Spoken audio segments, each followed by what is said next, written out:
अपनी वोटां वास्ते आप मुसलमानों के हमदर्द बनते हैं। मैंने कौम के लिए ये कर दिया, मैं झुकूंगा नहीं ना रुकूंगा।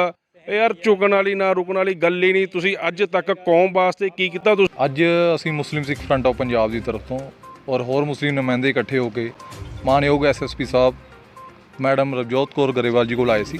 ਤਾਂ ਮੈਡਮ ਅਵੇਲੇਬਲ ਤਾਂ ਨਹੀਂ ਸੀ, ਤਾਂ ਉਹਨਾਂ ਦੀ ਗੈਰ ਮੌਜੂਦਗੀ ਦੇ ਵਿੱਚ ਡੀਐਸਪੀ ਸਾਹਿਬ ਨੇ ਇਹ ਮੰਗ ਪੱਤਰ ਰਿਸੀਵ ਕੀਤਾ, ਜਿਹਦੇ ਵਿੱਚ ਸਾਨੇ ਮੰਗ ਕੀਤੀ ਹੈ ਕਿ ਇੱਕ ਵਸੀਮ ਰਿਜ਼ਵੀ ਨਾਮ ਦਾ ਮਲੂਨ ਸ਼ਖਸ, ਸ਼ੈਤਾਨ ਬੰਦਾ ਕਿਹਾ ਜਾ ਸਕਦਾ ਉਸ ਇਨਸਾਨ ਨੂੰ, ਕਿ ਉਸ ਇਨਸਾਨ ਨੇ ਇਸਲਾਮ ਨੂੰ ਲਗਾਤਾਰ ਟਾਰਗੇਟ ਕਰਨ ਦੀ ਕੋਸ਼ਿਸ਼ ਕੀਤੀ ਹੈ। ਪਹਿਲਾਂ ਵੀ ਉਸ ਇਨਸਾਨ ਨੇ ਕੁਰਾਨ ਪਾਕ ਦੀ 26 ਆਇਤਾਂ ਨੂੰ ਲੈ ਕੇ ਇੱਕ ਵਿਵਾਦਿਤ ਬਿਆਨ ਦਿੱਤਾ ਸੀ। ਉਹ ਸੁਪਰੀਮ ਕੋਰਟ ਵਿੱਚ ਗਿਆ ਸੀਗਾ, ਤਾਂ ਸੁਪਰੀਮ ਕੋਰਟ ਨੇ ਉਹਦੀ ਅਰਜ਼ੀ ਖਾਰਿਜ ਕਰਤੀ ਸੀ। ਤਾਂ ਉਸ ਤੋਂ ਬਾਅਦ ਉਸ ਬੰਦੇ ਨੇ ਸਾਰੀਆਂ ਹੱਦਾਂ ਪਾਰ ਕਰਕੇ ਹਜ਼ੂਰ ਸੱਲੱਲਾਹੁ ਅਲੈਹਿ ਵਸੱਲਮ ਦੀ ਸ਼ਾਨ ਦੇ ਵਿੱਚ ਗੁਸਤਾਖੀ ਕੀਤੀ ਹੈ। ਉਹਨਾਂ ਦੀ ਸ਼ਾਨ ਦੇ ਵਿੱਚ ਇੱਕ ਕਿਤਾਬ ਲਿਖੀ ਹੈ ਜਿਹੜੀ ਕੁਝ ਦਿਨਾਂ ਦੇ ਵਿੱਚ ਮਾਰਕੀਟ ਦੇ ਵਿੱਚ ਆ ਸਕਦੀ ਹੈ। ਜਦ ਸਾਨੂੰ ਇਸ ਚੀਜ਼ ਬਾਰੇ ਪਤਾ ਚੱਲਿਆ ਤਾਂ ਅਸੀਂ ਇਹ ਫੈਸਲਾ ਕੀਤਾ ਕਿ ਅਸੀਂ ਇੱਕ ਮੰਗ ਪੱਤਰ ਮੈਡਮ ਐਸਐਸਪੀ ਸਾਹਿਬ ਨੂੰ ਦੇਵਾਂਗੇ ਅਤੇ ਪੰਜਾਬ ਦੀ ਧਰਤੀ ਤੋਂ ਅਸੀਂ ਇੱਕ FIR ਰਜਿਸਟਰਡ ਕਰਾਵਾਂਗੇ, ਕਿਉਂਕਿ ਪੰਜਾਬ ਸਰਕਾਰ ਜੋ ਇਸ ਟਾਈਮ ਮੌਜੂਦ ਹੈ, ਖਾਸ ਕਰਕੇ ਚੰਨੀ ਸਾਹਿਬ ਇਹ ਕਹਿ ਰਹੇ ਨੇ ਕਿ ਅਸੀਂ ਮੁਸਲਮਾਨਾਂ ਦੇ ਨਾਲ ਖੜ੍ਹੇ ਹਾਂ। ਇੱਥੇ ਦੀ ਵਿਧਾਇਕਾ ਵੀ ਵਾਰ-ਵਾਰ ਜਲਸਿਆਂ ਦੇਖਣ ਨੂੰ ਮਿਲਿਆ ਕਿ ਵਾਰ-ਵਾਰ ਉਹ ਇਹ ਕਹਿ ਰਹੇ ਨੇ ਕਿ ਅਸੀਂ ਮੁਸਲਮਾਨਾਂ ਦੇ ਨਾਲ ਖੜ੍ਹੇ ਹਾਂ। ਤਾਂ ਅਸੀਂ ਇਸ ਚੀਜ਼ ਦੀ ਮੰਗ ਕਰਦੇ ਹਾਂ ਕਿ ਮਲੇਰਕੋਟਲਾ ਦੀ ਧਰਤੀ ਤੋਂ ਉਸ ਮਾਲੂਨ ਇਨਸਾਨ ਦੇ ਖਿਲਾਫ FIR ਰਜਿਸਟਰ ਕੀਤੀ ਜਾਵੇ। ਅਗਰ ਸਾਡੀ ਮੰਗ ਨਹੀਂ ਮੰਨੀ ਜਾਂਦੀ ਤਾਂ ਅਸੀਂ ਆਉਣ ਵਾਲੇ ਦਿਨਾਂ ਦੇ ਵਿੱਚ ਪੂਰਾ ਸ਼ਹਿਰ ਨੂੰ ਜਾਮ ਕਰਾਂਗੇ ਇਨਸ਼ਾਅੱਲਾ। ਅਸੀਂ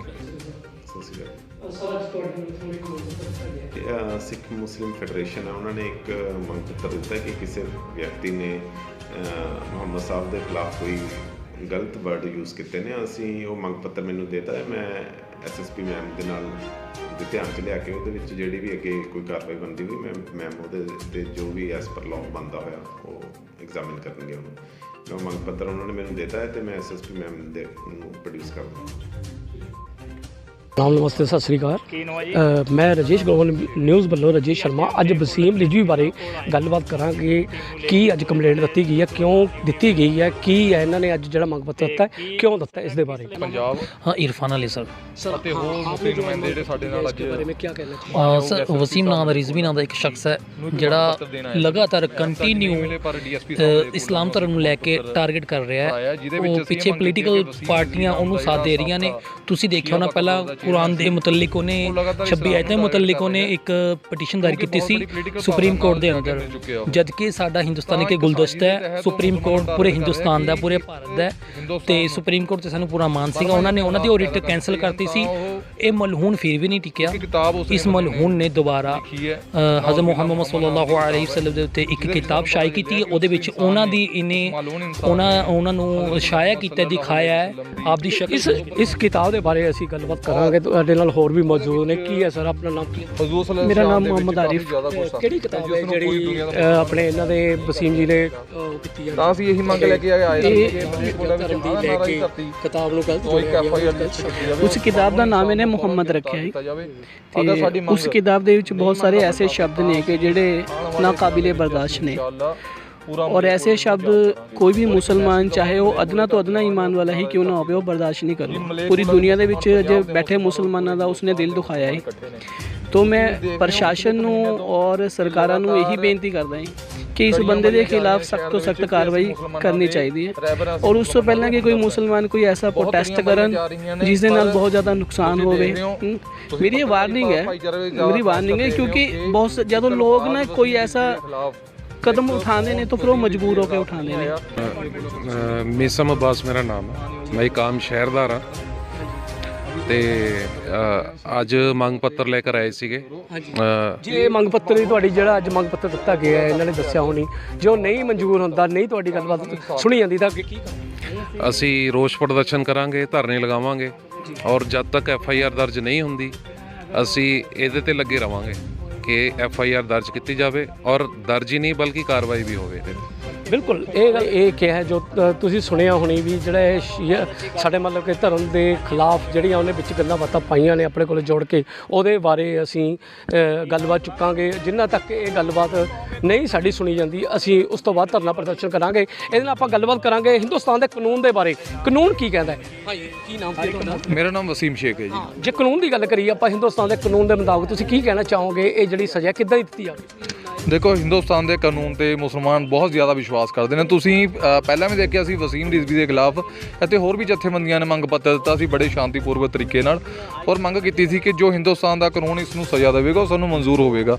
ਅਸੀਂ ਵੀ ਅੱਜ ਮੰਗ ਪੱਤਰ ਅਸੀਂ ਉਹੀ ਲੈ ਕੇ ਆਏ ਹਾਂ ਕਿ 295 ਦੀ ਧਾਰਾ ਜਿਹੜੀ ਹੈਗੀ ਹੈ ਇਹਦੇ ਬੰਦੀ, ਔਰ 153 ਖਾਸ ਕਰਕੇ ਕਿ ਬੰਦਾ ਸਾਜ਼ਿਸ਼ ਕਰ ਰਿਹਾ ਪੂਰੇ ਹਿੰਦੁਸਤਾਨ ਦੇ ਵਿੱਚ ਅੱਗ ਲਗਾਉਣ ਦੀ, ਔਰ ਇਹ ਬੰਦਾ ਉਹ ਹਾਲਾਤ ਬਣਾਉਣਾ ਚਾਹੁੰਦਾ ਕਿ ਬਰਮਾ ਦੇ ਵਿੱਚ ਜੋ ਮੁਸਲਮਾਨਾਂ ਦੇ ਹਾਲਾਤ ਹੋਏ ਸੀ ਉਹ ਹਾਲਾਤ ਹਿੰਦੁਸਤਾਨ ਦੇ ਵਿੱਚ ਪੈਦਾ ਕਰਨਾ ਚਾਹੁੰਦਾ।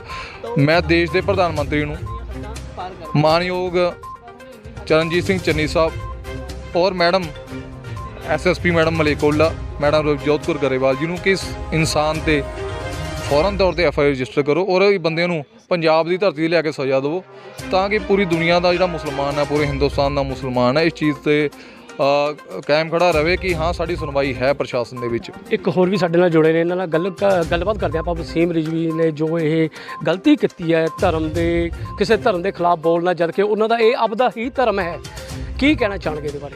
ਕੀ ਨਾਮ ਕੀ ਤੁਹਾਡਾ? ਮੇਰਾ ਨਾਮ ਜੀ ਇਮਤਿਆਜ਼ ਥਿੰਦ। ਤੁਸੀਂ ਕੀ ਕਹਿਣਾ? ਮੈਂ ਮੁਸਲਿਮ ਸਿੱਖ ਫਰੰਟ ਆਫ ਪੰਜਾਬ ਤੋਂ ਇਹੀ ਸੰਦੇਸ਼ ਦੇਣਾ ਚਾਹੂੰਗਾ ਜੀ ਸਾਡੇ ਦੇਸ਼ ਦੇ ਮੁਸਲਮਾਨ ਭਾਈਚਾਰੇ ਨੂੰ, ਤੇ ਦੇਸ਼ ਦੇ ਹਿੰਦੂ ਭਾਈਚਾਰੇ ਨੂੰ, ਤੇ ਦੇਸ਼ ਦੇ ਸਿੱਖ ਭਾਈਚਾਰੇ ਨੂੰ ਕਿ ਇੱਕ ਵਸੀਮ ਰਿਜ਼ਵੀ ਹੈ ਜੋ ਇੱਕ ਨਾਮ ਦਾ ਮੁਸਲਮਾਨ ਸੀ ਪਹਿਲਾਂ, ਕਿਉਂਕਿ ਪਹਿਲਾਂ ਤੋਂ ਹੀ ਉਸ ਬੰਦੇ ਦੇ ਦਿਲ ਦੇ ਵਿੱਚ ਮੱਕਾਰੀ ਸੀ, ਪਹਿਲਾਂ ਤੋਂ ਹੀ ਉਹ ਸੀਕ੍ਰੇਸੀਆਂ ਆਊਟ ਕਰਦਾ ਸੀ ਮੁਸਲਿਮ ਭਾਈਚਾਰੇ ਦੀਆਂ। ਜਦੋਂ ਬੰਦਾ ਮੁਸਲਿਮ ਸਮਾਜ ਦੇ ਵਿੱਚ ਪੈਦਾ ਹੋਇਆ, ਜਦ ਮੁਸਲਿਮ ਸਮਾਜ ਦੇ ਵਿੱਚ ਪੈਦਾ ਹੋ ਕੇ ਮੁਸਲਿਮ ਸਮਾਜ ਦਾ ਨਹੀਂ ਬਣਿਆ ਤਾਂ ਉਹ ਕਿਸੇ ਹੋਰ ਸਮਾਜ ਦਾ ਨਹੀਂ ਬਣ ਸਕਦਾ। ਤੇ ਮੈਂ ਪ੍ਰਸ਼ਾਸਨ ਨੂੰ ਮਲੇਕੋਲੇ ਦੀ ਹਾਂ ਦੇ ਨਾਰੇ ਦੀ ਧਰਤੀ ਤੋਂ ਇੱਕ ਪ੍ਰਸ਼ਾਸਨ ਨੂੰ ਮੰਗ ਕਰਦਾ ਕਿ ਇੱਦਾਂ ਦੇ ਘਟੀਆ ਇਨਸਾਨ, ਸ਼ੈਤਾਨ ਇਨਸਾਨ ਨੂੰ ਗੋਲੀ ਮਾਰਨੀ ਚਾਹੀਦੀ ਆ ਔਰ ਉਹਨੂੰ ਫਾਂਸੀ ਦੇਣੀ ਚਾਹੀਦੀ ਆ। ਔਰ ਇੱਕ ਜਿਹੜੀ ਮੌਜੂਦਾ ਸਰਕਾਰ ਆ ਸਾਡੇ ਮਲੇਕੋਲੇ ਦੇ ਵਿੱਚ, ਤੇ ਉਹਨਾਂ ਨੂੰ ਵੀ ਮੈਂ ਇੱਕ ਗੱਲ ਕਹਿਣੀ ਚਾਹੁੰਦਾ ਕਿ ਦੇਖੋ ਆਪਾਂ ਸਟੇਜਾਂ ਲਾਉਣੇ ਆ ਆਪਣੀਆਂ ਵੋਟਾਂ ਵਾਸਤੇ, ਆਪਾਂ ਮੁਸਲਮਾਨਾਂ ਦੇ ਹਮਦਰਦ ਬਣਦੇ ਆ, ਮੈਨੇ ਕੌਮ ਕੇ ਲਈ ਇਹ ਕਰ ਦਿਆ, ਮੈਂ ਝੁਕੂੰਗਾ ਨਹੀਂ ਨਾ ਰੁਕੂੰਗਾ। ਯਾਰ ਝੁਕਣ ਵਾਲੀ ਨਾ ਰੁਕਣ ਵਾਲੀ ਗੱਲ ਹੀ ਨਹੀਂ। ਤੁਸੀਂ ਅੱਜ ਤੱਕ ਕੌਮ ਵਾਸਤੇ ਕੀ ਕੀਤਾ? ਤੁਸੀਂ ਆਪਣੇ ਧਰਮ ਵਾਸਤੇ ਕੁਝ ਨਹੀਂ ਕੀਤਾ।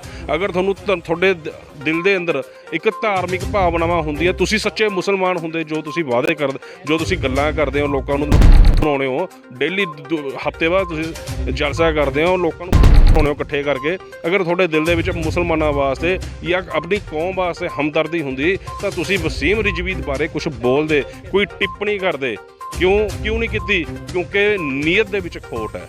ਜਿਵੇਂ ਪਹਿਲਾਂ ਕਈ ਸਾਲ ਇੱਥੇ ਹਕੂਮਤ ਕੀਤੀ ਹੈ ਮਲੇਕੋਲੇ ਦੇ ਵਿੱਚ, ਝੂਠੇ ਵਾਅਦੇ ਕਰਕੇ ਲੋਕਾਂ ਨੂੰ ਬੇਵਕੂਫ ਬਣਾਇਆ, ਉਵੇਂ ਹੁਣ ਬਣਾ ਰਹੇ ਨੇ। ਤੇ ਮੈਂ ਬੇਨਤੀ ਕਰਦਾ ਮਲੇਕੋਲੇ ਦੀ ਆਵਾਮ ਨੂੰ ਕਿ ਝੂਠੇ ਲੋਕਾਂ ਦੇ ਵਾਅਦਿਆਂ ਦੇ ਵਿੱਚ, ਕਾਤਲਾਂ ਦੇ ਵਾਅਦਿਆਂ ਦੇ ਵਿੱਚ ਨਾ ਆਓ। ਸ਼ਹਿਰ ਦੀ ਅਗਰ ਨੁਹਾਰ ਨੂੰ ਬਦਲਣਾ ਤਾਂ ਇੱਕ ਚੰਗੇ ਅੱਛੇ ਲੋਕਲ ਲੀਡਰ ਦੇ ਪਿੱਛੇ ਲੱਗੋ, ਜੋ ਲੀਡਰ ਆਪਾਂ ਨੂੰ ਪਤਾ ਹੀ ਹੈ ਜਿਹਨੂੰ ਟਿਕਟ ਦੇ ਰਿਹਾ ਅਕਾਲੀ ਦਲ ਮੁਹੰਮਦ ਯੂਨਸ ਸਾਹਿਬ ਨੇ, ਉਹਨਾਂ ਦੇ ਪਿੱਛੇ ਲੱਗੋ। ਇਨਸ਼ਾਅੱਲਾ ਤਾਲਾ ਮਲੇਕੋਲੇ ਦੀ ਨੁਹਾਰ ਬਦਲੀ ਜਾ ਸਕਦੀ ਹੈ। ਆਪਾਂ ਗੱਲਬਾਤ ਕਰਾਂਗੇ। ਇੱਕ ਹੋਰ ਵੀ ਸਾਡੇ ਨਾਲ ਜੁੜੇ ਨੇ। ਕੀ ਹੈ ਸਰ ਆਪਣਾ ਨਾਮ, ਕੀ ਹੈ ਤੁਹਾਡਾ? ਰਸ਼ੀਦ ਮਲਿਕ ਹੈ ਜੀ, ਮੈਂ ਸਾਈਮੇ ਫਾਊਂਡੇਸ਼ਨ ਦਾ ਚੇਅਰਮੈਨ ਹਾਂ ਜੀ। ਤੁਸੀਂ ਕੀ ਕਹਿਣਾ ਚਾਹੋਗੇ ਇਸ ਦੇ ਬਾਰੇ? ਮੈਂ ਤਾਂ ਇਹੀ ਕਹਿਣਾ ਚਾਹੁੰਦਾ ਵੀ ਦੇਖੋ ਹਿੰਦੁਸਤਾਨ ਦਾ ਸੰਵਿਧਾਨ ਹੈ ਜੇ ਧਾਰਮਿਕ ਭਾਵਨਾਵਾਂ ਨੂੰ ਜਿਹੜੀਆਂ ਹੈ ਭੜਕਾਉਣ ਦੀ ਕੋਈ ਇਜਾਜ਼ਤ ਨਹੀਂ ਹੁੰਦਾ, ਕੋਈ ਜਗ੍ਹਾ ਨਹੀਂ ਐਸੀ। ਤੋ ਇਹ ਬੰਦਾ ਇੱਕ ਸ਼ਖਸ ਐਸਾ ਹੈ ਵੀ ਇਹ BJP RSS ਨੂੰ ਖੁਸ਼ ਕਰਨ ਦੀ ਖਾਤਰ ਰੋਜ਼ ਨਵੇਂ ਤੇ ਨਵੇਂ ਕੋਈ ਐਸਾ ਹੱਥਕੰਡਾ ਇਸਤੇਮਾਲ ਕਰਦਾ। ਪਹਿਲਾਂ ਇਹ ਵਕਫ ਬੋਰਡ ਸੁੰਨੀ ਸ਼ਈਆ ਵਕਫ ਬੋਰਡ UP ਦਾ ਚੇਅਰਮੈਨ ਰਿਹਾ ਤੇ ਹੁਣ ਇਹ ਦੁਬਾਰਾ ਫਿਰ ਕੋਈ ਨਾ ਕੋਈ ਐਸਾ ਅਹੁਦਾ ਲੈਣ ਦੀ ਖਾਤਰ ਆਪਣੇ RSS ਔਰ BJP ਨੂੰ ਖੁਸ਼ ਕਰਨ ਦੀ ਖਾਤਰ ਹੈ ਜੇ ਗਲਤ ਪ੍ਰੋਪਗੈਂਡਾ ਕਰਦਾ ਹੈ। ਇਹਦੇ ਨਾਲ ਹਿੰਦੁਸਤਾਨ ਦਾ ਮਾਹੌਲ ਖਰਾਬ ਹੋ ਸਕਦਾ ਹੈ। ਸਰਕਾਰ ਨੂੰ ਚਾਹੀਦਾ ਇਹਦੇ ਖਿਲਾਫ ਫੌਰੀ ਐਕਸ਼ਨ ਲੈਣਾ ਚਾਹੀਦਾ, ਇਹਦੀ ਜ਼ੁਬਾਨ ਬੰਦ ਕਰ। ਇਹੀ ਨਹੀਂ ਬਲਕਿ ਹਿੰਦੁਸਤਾਨ ਦੇ ਕਿਸੇ ਵੀ ਫਿਰਕੇ ਦਾ, ਕਿਸੇ ਵੀ ਜਾਤ ਬਰਾਦਰੀ ਦਾ ਬੰਦਾ ਅਗਰ ਹੈ ਜੀ ਕਿਸੇ ਵੀ ਮਜ਼ਹਬ ਦੇ ਖਿਲਾਫ ਬੋਲਦਾ ਤਾਂ ਉਹਦੇ ਖਿਲਾਫ ਫੌਰੀ ਪਰਚਾ ਹੋਣਾ ਚਾਹੀਦਾ ਹੈ। ਇਹ ਹਿੰਦੁਸਤਾਨ ਦੀ ਸਾਡੀ ਸਭਿਅਤਾ ਨਹੀਂ ਹੈ ਵੀ ਇੱਥੇ ਕਿਸੇ ਵੀ ਮਜ਼ਹਬ ਦੇ ਖਿਲਾਫ ਕੋਈ ਕਿਸੇ ਉਂਗਲੀ ਚੁੱਕੀ ਜਾਂ ਕਿੰਤੂ ਪਰੰਤੂ ਕੀਤਾ। ਇਸ ਕਰਕੇ ਮੇਰੀ ਇਹੀ ਮੰਗ ਹੈ ਕਿ ਇਹਦੇ ਖਿਲਾਫ ਪਰਚਾ ਹੋਣਾ ਚਾਹੀਦਾ ਹੈ। ਬਸ ਬਿਲਕੁਲ ਤੁਸੀਂ ਦੇਖ ਰਹੇ ਹੋ ਅੱਜ ਜਿਹੜਾ ਇਹ ਮੰਗ ਪੱਤਰ ਦਿੱਤਾ ਜਾਣਾ ਸੀ SSP ਸਾਹਿਬ ਨੂੰ, ਇਸ ਦੇ ਬਾਰੇ ਵੀ ਗੱਲਬਾਤ ਕਰਦੇ ਹਾਂ। ਜੀ ਸਰ, ਕੀ ਨਾਮ ਤੇ ਤੁਹਾਡਾ? ਮੇਰਾ ਨਾਮ ਮੁਨੀਰ ਗਨੀ ਹੈ ਜੀ। ਕੀ ਤੁਸੀਂ ਮੰਗ ਪੱਤਰ SSP ਸਾਹਿਬ ਨੂੰ ਦਿੱਤਾ? ਕੀ ਤੁਸੀਂ? ਅਸੀਂ SSP ਸਾਹਿਬ ਕੋਲ ਆਏ ਸੀਗੇ ਤੇ ਉਹ ਆਪਣੇ ਕਿਸੇ ਬਿਜ਼ੀ ਸੀਗੇ, ਉਹਨਾਂ ਨੇ ਡਿਪਟੀ ਸਾਹਿਬ ਦੀ ਡਿਊਟੀ ਲਗਾ ਦਿੱਤੀ ਸੀ। ਅਸੀਂ ਮੰਗ ਪੱਤਰ ਡਿਪਟੀ ਸਾਹਿਬ ਨੂੰ ਦੇ ਚੁੱਕੇ ਹਾਂ ਤੇ ਇਨਸ਼ਾਅੱਲਾ ਸਾਨੂੰ ਉਮੀਦ ਹੈ ਪ੍ਰਸ਼ਾਸਨ ਤੇ ਕਿ ਸਾਡੀ ਜਿਹੜੀ ਮੰਗ ਹੈ ਉਹਨੂੰ ਪੂਰਾ ਕੀਤਾ ਜਾਵੇਗਾ। ਉਸ ਗੰਦੇ ਮੱਕਾਰ ਇਨਸਾਨ ਦੇ ਉੱਪਰ FIR ਦਰਜ ਹੋਊਗੀ ਮਲੇਕੋਲਾ ਦੀ ਧਰਤੀ ਤੋਂ। ਇਨਸ਼ਾਅੱਲਾ ਸਾਨੂੰ ਪੂਰੀ ਉਮੀਦ ਹੈ ਪ੍ਰਸ਼ਾਸਨ ਤੇ। ਅੱਜ ਤੁਹਾਨੂੰ ਕਿੱਦਾਂ ਲੱਗਿਆ ਉਹਨਾਂ ਨੇ ਜਿਹੜਾ ਤੁਹਾਨੂੰ ਵਿਸ਼ਵਾਸ ਦਿੱਤਾ? ਕੀ ਕਹਿਣਾ ਸੀ ਉਹਨਾਂ ਦਾ? ਨਹੀਂ, ਜੋ ਆਪਣੇ ਡਿਪਟੀ ਸਾਹਿਬ ਨੇ ਜੋ ਗੱਲਬਾਤ ਕੀਤੀ ਹੈ ਉਹਨਾਂ ਦੀ ਗੱਲਬਾਤ ਤੋਂ ਹੀ ਆਈਡੀਆ ਲੱਗਦਾ ਹੈ, ਅੰਦਾਜ਼ਾ ਲਗਾਇਆ ਜਾ ਸਕਦਾ ਹੈ ਕਿ ਉਹ ਸਾਡੀ ਮੰਗ ਨੂੰ ਜ਼ਰੂਰ ਪੂਰਾ ਕਰਨਗੇ। ਇਨਸ਼ਾਅੱਲਾ ਉਹ ਪਰਚਾ ਵੀ ਦਰਜ ਹੋਏਗਾ ਇੱਥੇ ਮਲੇਕੋਲਾ ਦੀ ਧਰਤੀ ਦੇ ਉੱਪਰ ਔਰ FIR ਦਰਜ ਕਰਕੇ ਉਹਨੂੰ ਮਲੇਰਕੋਟਲੇ ਲਿਆਤਾ ਜਾਵੇਗਾ। ਉਸ ਬੰਦੇ ਬਾਈ ਚਾਂਸੇ ਤੁਹਾਡੀ ਇਹ ਜਿਹੜਾ ਮੰਗ ਪੱਤਰ ਹੈ ਇਹ ਤੇ ਕੋਈ ਕਾਰਵਾਈ ਨਹੀਂ ਹੁੰਦੀ ਤੇ ਕੀ ਕਹਿਣਾ ਤੁਹਾਡਾ? ਅਗਰ ਸਾਡੀ ਮੰਗ ਦੇ ਉੱਪਰ ਕੋਈ ਕਾਰਵਾਈ ਨਹੀਂ ਹੁੰਦੀ ਜੀ ਤਾਂ ਇਨਸ਼ਾਅੱਲਾ ਤਾਲਾ ਅੱਲਾ ਦੇ ਹੁਕਮ ਨਾਲ ਅਸੀਂ ਮਲੇਰਕੋਟਲਾ ਪੂਰਾ ਬੰਦ ਕਰਾਂਗੇ ਜੀ। ਪੂਰੀ ਮਲੇਰਕੋਟਲਾ ਬੰਦ ਹੋਣ ਦੀ ਕਾਲ ਦੇਵਾਂਗੇ ਔਰ ਇਨਸ਼ਾਅੱਲਾ ਅਸੀਂ ਰੋਡ ਜਾਮ ਕਰਾਂਗੇ, ਸੜਕਾਂ ਜਾਮ ਕਰਾਂਗੇ ਤੇ ਆਉਣ ਵਾਲੇ ਟਾਈਮ 'ਤੇ ਅਸੀਂ ਭੁੱਖ ਹੜਤਾਲ 'ਤੇ ਵੀ ਬੈਠ ਸਕਦੇ ਹਾਂ, ਮਰਨ ਵਰਤ ਵੀ ਰੱਖ ਸਕਦੇ ਹਾਂ ਅਸੀਂ। ਤਾਂ ਇਨਸ਼ਾਅੱਲਾ ਅਸੀਂ ਕਾਰਵਾਈ ਕਰਵਾ ਕੇ ਹਟਾਂਗੇ, ਇੱਦਾਂ ਅਸੀਂ ਪਿੱਛੇ ਹਟਣ ਵਾਲੇ ਨਹੀਂ ਹੈ। ਹਾਂਜੀ ਸਰ, ਕੀ ਮੈਸੇਜ ਲਾਉਣਾ ਚਾਹੋਗੇ ਤੁਸੀਂ? बिस्मिल्लाहिर्रहमानिर्रहीम। मैं अल्लामा इकबाल साहब के लफ्ज़ों से शुरू करूँगा। सारे जहाँ से अच्छा हिंदुस्तान हमारा, मज़हब नहीं सिखाता आपस में वैर रखना, हिंदी है हम वतन है हिंदुस्तान हमारा। ਤੁਸੀਂ ਦੇਖ ਰਹੇ ਹੋ ਕਿ ਵਸੀਮ ਰਿਜ਼ਵੀ ਨਾਮ ਦਾ ਮਾਲੂਮ ਸ਼ਖਸ ਜਿਹੜਾ ਹੈਗਾ ਸ਼ੈਤਾਨ, ਉਹ ਲਗਾਤਾਰ ਇਸਲਾਮ ਨੂੰ ਟਾਰਗੇਟ ਕਰ ਰਿਹਾ ਹੈ। ਇੱਕ ਪੋਲੀਟੀਕਲ ਏਜੰਡੇ ਦੇ ਤਹਿਤ ਉਹ ਚੱਲ ਰਿਹਾ ਹੈ। ਉਸ ਇਨਸਾਨ ਨੂੰ ਪਤਾ ਹੈ ਕਿ ਅਗਰ ਮੈਂ ਇਸ ਤਰ੍ਹਾਂ ਦੀ ਹਰਕਤਾਂ ਕਰੂੰਗਾ ਤਾਂ ਹਿੰਦੁਸਤਾਨ ਦੇ ਵਿੱਚ ਕੀ ਮਾਹੌਲ ਇਸ ਟਾਈਮ ਪੈਦਾ ਹੋ ਸਕਦਾ ਹੈ। ਉਸ ਚੀਜ਼ ਦਾ ਟਾਰਗੇਟ ਸਿਰਫ ਇਹ ਹੈ ਕਿ ਮੁਸਲਮਾਨਾਂ ਦੀ ਨਸਲਕੁਸ਼ੀ ਹੋ ਜਾਵੇ, ਜਿਸ ਤਰ੍ਹਾਂ ਕਿ ਬਰਮਾ ਦੇ ਵਿੱਚ ਕਈ ਸਾਲ ਪਹਿਲਾਂ ਦੇਖਣ ਨੂੰ ਆਇਆ ਸੀਗਾ। ਤਾਂ ਮੈਂ ਹਿੰਦੁਸਤਾਨ ਸਰਕਾਰ ਤੋਂ ਮੰਗ ਕਰਦਾ, ਸਾਡੇ ਹੋਮ ਮਿਨਿਸਟਰ ਸਾਹਿਬ, ਮਾਨਯੋਗ PM ਸਾਹਿਬ ਔਰ ਖਾਸ ਕਰਕੇ ਸਾਡੀ ਸਟੇਟ ਦੇ ਮੁੱਖ ਮੰਤਰੀ ਸਾਹਿਬ ਚਰਨਜੀਤ ਚੰਨੀ ਜੀ, ਜਿਹੜੇ ਕੁਝ ਟਾਈਮ ਪਹਿਲਾਂ ਹੀ ਮੁੱਖ ਮੰਤਰੀ ਬਣੇ ਨੇ ਔਰ ਉਹਨਾਂ ਨੇ ਬਹੁਤ ਵੱਡੇ ਵਾਅਦੇ ਕੀਤੇ ਨੇ ਸਾਰੀ ਕਮਿਊਨਿਟੀ ਨਾਲ, ਚਾਹੇ ਅੱਪਰ ਲੈਵਲ ਦੀ ਹੈਗੀ ਕਮਿਊਨਿਟੀ ਹੈ, ਚਾਹੇ ਮੁਸਲਿਮ ਹੈਗੇ ਨੇ। ਤਾਂ ਮੈਂ ਉਹਨਾਂ ਨੂੰ ਮੰਗ ਕਰਦਾ ਕਿ ਦੇਖੋ ਚੰਨੀ ਸਾਹਿਬ, ਅਸੀਂ ਤੁਹਾਡੀ ਬਹੁਤ ਰਿਸਪੈਕਟ ਕਰਦੇ ਹਾਂ।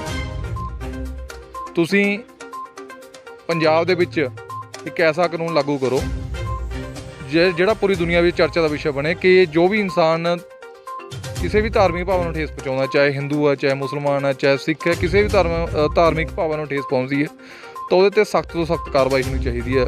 ਮੇਰੀ ਮੰਗ ਤਾਂ ਇਹੀ ਹੈ ਕਿ ਇਸ ਤਰ੍ਹਾਂ ਦਾ ਕਾਨੂੰਨ ਬਣਾਇਆ ਜਾਵੇ ਕਿ ਜਾਂ ਤਾਂ ਇਨਸਾਨ ਜ਼ਿੰਦਗੀ ਭਰ ਜੇਲ੍ਹ ਦੇ ਵਿੱਚ ਰਵੇ ਜਾਂ ਉਹਦੀ ਸਜ਼ਾ ਜਿਹੜੀ ਹੈਗੀ 302 ਦਾ ਪਰਚਾ ਕਰਕੇ ਉਹਨੂੰ ਫਾਂਸੀ ਦੀ ਸਜ਼ਾ ਦਿੱਤੀ ਜਾਵੇ। ਕੀ ਕਹਿਣਾ ਚਾਹੋਗੇ ਤੁਸੀਂ? ਵਸੀਮ ਰਿਜ਼ਵੀ ਵਿਨਰ ਨੇ ਤੁਹਾਡੇ ਧਰਮ ਦੇ ਖਿਲਾਫ ਠੇਸ ਪਹੁੰਚਾਈ ਹੈ ਤੁਹਾਡੇ ਦਿਲਾਂ ਤੱਕ, ਉਹਨਾਂ ਦੇ ਬਾਰੇ ਕੀ ਕਹਿਣਾ ਚਾਹੋਗੇ ਤੁਸੀਂ? ਉਹਨਾਂ ਤੱਕ ਜੇ ਸਾਡੀ ਆਵਾਜ਼ ਸੁਣਦੇ ਨੇ, ਕੀ ਮੈਸੇਜ ਲਾਉਣਾ ਚਾਹੋਗੇ? ਵਸੀਮ ਰਿਜ਼ਵੀ ਦੇਖੋ ਜੀ, ਉਹ ਮੁਰਤਦ ਹੋ ਚੁੱਕਿਆ, ਇਸਲਾਮ ਤੋਂ ਖਾਰਿਜ ਹੋ ਚੁੱਕਿਆ। ਉਹ ਖੁਦ ਇਸ ਚੀਜ਼ ਨੂੰ ਮੰਨ ਰਿਹਾ ਕਿ ਮੁਸਲਮਾਨ ਮੈਂ ਨਹੀਂ ਹੈਗਾ। ਤਾਂ ਦੇਖੋ ਇਸਲਾਮ ਦੇ ਵਿੱਚ ਇਹ ਵੀ ਹੈ, ਅਗਰ ਕੋਈ ਬੰਦਾ ਆਪਣੇ ਰਾਸਤੇ ਤੋਂ ਵਾਪਸ ਆ ਜਾਂਦਾ, ਅੱਲਾਹ ਪਾਕ ਤੋਂ ਮਾਫੀ ਮੰਗ ਲੈਂਦਾ ਹੈ ਤਾਂ ਅੱਲਾਹ ਪਾਕ ਬਹੁਤ ਮਿਹਰਬਾਨ ਨੇ, ਮਾफ़ ਕਰਨ ਵਾਲੇ ਨੇ। ਹੋ ਸਕਦਾ ਕਿ ਅੱਲਾਹ ਪਾਕ ਉਹਨੂੰ ਮਾफ़ ਕਰ ਦੇਣ, ਪਰ ਦੁਨੀਆ ਦੇ ਵਿੱਚ ਉਹਦੀ ਸਜ਼ਾ ਜੋ ਹੈ ਉਹ ਮੌਤ ਹੈ। ਤਾਂ ਮੈਂ ਇਹੀ ਦੁਬਾਰਾ ਮੰਗ ਕਰਦਾ ਕਿ ਸਰਕਾਰ ਨੂੰ, ਹਿੰਦੁਸਤਾਨ ਸਰਕਾਰ ਨੂੰ, ਕਿ ਉਹ ਬੰਦੇ ਨੂੰ ਪਰਚਾ FIR ਦਰਜ ਕਰਕੇ ਉਸ ਨੂੰ ਫਾਂਸੀ ਦੀ ਸਜ਼ਾ ਦਿੱਤੀ ਜਾਵੇ। ਮੇਰੀ ਇਹੀ ਮੰਗ ਹੈ ਜੀ। ਮੁਹੰਮਦ ਖਾਨ ਜੀ, ਕੀ ਕਹਿਣਾ ਚਾਹੋਗੇ? ਵਸੀਮ ਰਿਜ਼ਵੀ ਨੂੰ ਪੂਰੇ ਹਿੰਦੁਸਤਾਨ ਦੇ ਮੁਸਲਮਾਨਾਂ ਵੱਲੋਂ ਚੈਲੰਜ ਹੈ, ਅਗਰ ਤੇਰੇ ਵਿੱਚ ਭੋਰਾ ਵੀ ਈਮਾਨ ਹੁੰਦਾ ਤਾਂ ਤੂੰ ਇਸ ਤਰ੍ਹਾਂ ਦੀਆਂ ਹਰਕਤਾਂ ਨਾ ਕਰਦਾ। ਲੇਕਿਨ ਉਹ ਬੰਦੇ ਦੇ ਮੂੰਹ 'ਤੇ ਕੋਈ ਸ਼ਰਮ ਨਹੀਂ ਹੈ, ਲੇਕਿਨ ਕਰੋੜਾਂ ਲੋਕਾਂ ਦੇ ਦਿਲਾਂ ਨੂੰ ਜਿਹੜੀ ਠੇਸ ਪਹੁੰਚਾ ਰਿਹਾ ਬਾਰ-ਬਾਰ, ਇਸ ਤੋਂ ਉਸ ਨੂੰ ਬਾਜ਼ ਆ ਜਾਣਾ ਚਾਹੀਦਾ। ਅਗਰ ਬਾਜ਼ ਨਹੀਂ ਆਉਂਦਾ ਤਾਂ ਇਸ ਨੂੰ ਸਜ਼ਾਏ ਮੌਤ ਤੋਂ ਇਲਾਵਾ ਹੋਰ ਕੋਈ ਵੀ ਸਾਡੀ ਮੰਗ ਨਹੀਂ ਹੈ। ਹਕੂਮਤ ਤੋਂ ਅਸੀਂ ਇਹੀ ਮੰਗ ਕਰਦੇ ਹਾਂ ਵੀ ਸਜ਼ਾਏ ਮੌਤ ਜਾਂ ਇਹਦੇ 'ਤੇ FIR ਪਰਚਾ ਜੋ ਵੀ ਹਕੂਮਤ ਕਰੇ, ਕੋਰਟ ਅਦਾਲਤ ਕਰੇ, ਸਾਡੇ ਮਨਜ਼ੂਰ ਹੈ। ਲੇਕਿਨ ਇਸ ਬੰਦੇ ਨੂੰ ਰੋਕਾਬੰਦੀ ਜ਼ਰੂਰ ਕੀਤੀ ਜਾਵੇ। ਬਾਰ-ਬਾਰ ਅਗਰ ਇਸ ਤਰ੍ਹਾਂ ਹੀ ਕਰਦਾ ਰਿਹਾ ਤਾਂ ਪੂਰੇ ਹਿੰਦੁਸਤਾਨ ਦੇ ਲੋਕ ਰੋਡਾਂ ਦੇ ਉੱਪਰ ਨਿਕਲ ਕੇ ਮੁਜ਼ਾਹਰਾ ਕਰਨਗੇ, ਉਹਦੇ ਘਰ ਤੱਕ ਵੀ ਪਹੁੰਚਣਗੇ, ਉਹਨੂੰ ਸਜ਼ਾ ਦਵਾ ਕੇ ਹੀ ਹਟਾਂਗੇ। ਸਾਡੇ ਹੁਜ਼ੂਰ ਸੱਲੱਲਾਹੁ ਅਲੈਹਿ ਵਸੱਲਮ ਦੇ ਖਿਲਾਫ ਜਿਹੜੀ ਉਹਨੇ ਕਿਤਾਬ ਲਿਖੀ ਹੈ, ਤੁਰੰਤ ਉਹਨੂੰ ਬੰਦ ਕੀਤਾ ਜਾਵੇ। ਨਹੀਂ ਤਾਂ ਜਿਸ ਇਨਸਾਨ ਨੇ ਉਹ ਕਿਤਾਬ ਛਾਪੀ ਹੈ, ਉਸ ਇਨਸਾਨ ਦੇ ਖਿਲਾਫ ਵੀ ਅਸੀਂ ਸਖਤ ਤੋਂ ਸਖਤ ਮੰਗ ਕਰਦੇ ਹਾਂ ਵੀ ਉਸ ਬੰਦੇ ਨੂੰ ਵੀ ਸਜ਼ਾ ਮਿਲਣੀ ਚਾਹੀਦੀ ਹੈ। ਜੋ ਵੀ ਉਸ ਨੂੰ ਸਜ਼ਾ ਬਣਦੀ ਹੈ ਕਾਨੂੰਨ ਦੇ ਵਿੱਚ, ਉਸ ਇਨਸਾਨ ਨੂੰ ਜਿਸ ਨੇ ਮੁਸਲਮਾਨਾਂ ਦੇ ਹਜ਼ੂਰ ਪਾਕ ਸੱਲੱਲਾਹੁ ਅਲੈਹਿ ਵਸੱਲਮ ਦੇ ਖਿਲਾਫ ਜੋ ਵੀ ਕਿਤਾਬ ਛਾਪੀ ਹੈ, ਉਸ ਬੰਦੇ ਨੂੰ ਵੀ ਅਸੀਂ ਸਜ਼ਾ ਦੇ ਲਈ ਮੰਗ ਕਰਦੇ ਹਾਂ। ਤਾਂ ਅੱਜ ਅਸੀਂ ਮਲੇਰਕੋਟਲਾ ਪਹੁੰਚੇ SSP ਸਾਹਿਬਾਂ ਕੋਲ, ਸਾਡੇ ਵਸੀਮ ਸ਼ੇਖ ਜੀ ਸਾਡੇ ਨਾਲ, ਹੋਰ ਬਹੁਤ ਸਾਰੇ ਕਮੇਟੀ ਦੇ ਮੈਂਬਰਾਨ ਹਜ਼ਰਾਤ ਪਹੁੰਚੇ ਤਾਂ ਉਹਨਾਂ ਨੇ SSP ਸਾਹਿਬ ਨੂੰ ਮੰਗ ਪੱਤਰ ਦਿੱਤਾ ਹੈ ਤੇ ਉਹਨਾਂ ਨੇ ਸਾਨੂੰ ਆਸ਼ਵਾਸਨ ਦਵਾਇਆ ਕਿ ਇਹ ਬਹੁਤ ਜਲਦ ਉਹਦੇ ਜਿਹੜੀ ਹਕੂਮਤ ਤੱਕ, ਸੈਂਟਰ ਗੌਰਮੈਂਟ ਤੱਕ ਅਸੀਂ ਤੁਹਾਡੀ ਇਹ ਮੰਗ ਪਹੁੰਚਾਉਣ ਲਈ ਤਿਆਰ ਹਾਂ। ਸੋ ਇਹ ਸੀ ਮਲੇਰਕੋਟਲੇ ਵਿੱਚ ਅੱਜ ਮੁਸਲਿਮ ਸਿੱਖ ਫਰੰਟ ਆਫ ਪੰਜਾਬ ਵੱਲੋਂ ਜਿਹੜਾ ਮੰਗ ਪੱਤਰ ਦਿੱਤਾ ਗਿਆ। ਸੋ ਇਹ ਸੀ ਇਹਨਾਂ ਦੀ ਮੰਗ ਜੋ ਤੁਸੀਂ ਸੁਣੀ ਹੈ, ਜੋ ਕਿ CM ਨੂੰ ਵੀ ਦੱਸਿਆ ਗਿਆ ਹੈ ਔਰ ਪ੍ਰਧਾਨ ਮੰਤਰੀ ਤੱਕ ਵੀ ਇਹਨਾਂ ਨੇ ਪਹੁੰਚਾਉਣ ਦੀ ਕੋਸ਼ਿਸ਼ ਕੀਤੀ ਹੈ। ਸਾਨੂੰ ਉਮੀਦ ਹੈ ਕਿ ਜ਼ਰੂਰ ਉੱਥੇ ਤੱਕ ਸਾਡੀ ਆਵਾਜ਼ ਪਹੁੰਚੇਗੀ ਔਰ ਇਹਨਾਂ ਦੀ ਆਵਾਜ਼ ਪਹੁੰਚੇਗੀ। Rajesh global news, Rajesh Sharma, Malerkotla report.